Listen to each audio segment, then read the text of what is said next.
খালি ঘরে ঢুকে খালি হান্ডি বাজে ধুবেন মানছেন আর কোনো কাম নেই।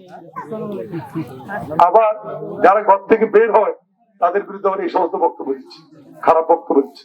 এরা এরা এরা কি ওই মহিলারা কি ধরনের অন্যায় মায়েদের প্রতি। তো এদেরকে ওদেরকে ভোট দেওয়া যাবে? এদের প্রতিশোধ নিতে হবে। সে প্রতিশোধ দিবেন ব্যালটের মাধ্যমে, ভোটের মাধ্যমে প্রতিশোধ। আমরা মারতে চাই না, মারামারি করে ঝগড়া করতে চাই না। আগামী দিনে এদেরকে ব্যালটের মাধ্যমে জবাব দিতে হবে।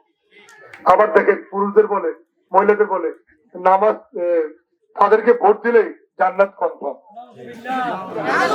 এটা কি সম্ভব? হিন্দু ভাই বোন যদি কোনো কাজ না করেন খালি ভোট দিয়ে জান্নাত পাবেন? আপনারা সৃষ্টিকতার সন্তুষ্টি পাবেন? পাবেন না। সুতরাং এই জিনিসের খেয়াল রাখবেন। এরা মিথ্যা কেন বলে, ধর্মের অপব্যাখ্যা দেয়। সুতরাং এদের সম্বন্ধে সকলকে বলতে হবে, সজাগ করতে হবে। 12 তারিখ সকাল সকাল লাইন ধরে কষ্ট করে ধানের শীষে ভোট দিবেন, কেউ যেন জাল ভোট দিতে না পারে সেটা লক্ষ্য রাখবেন।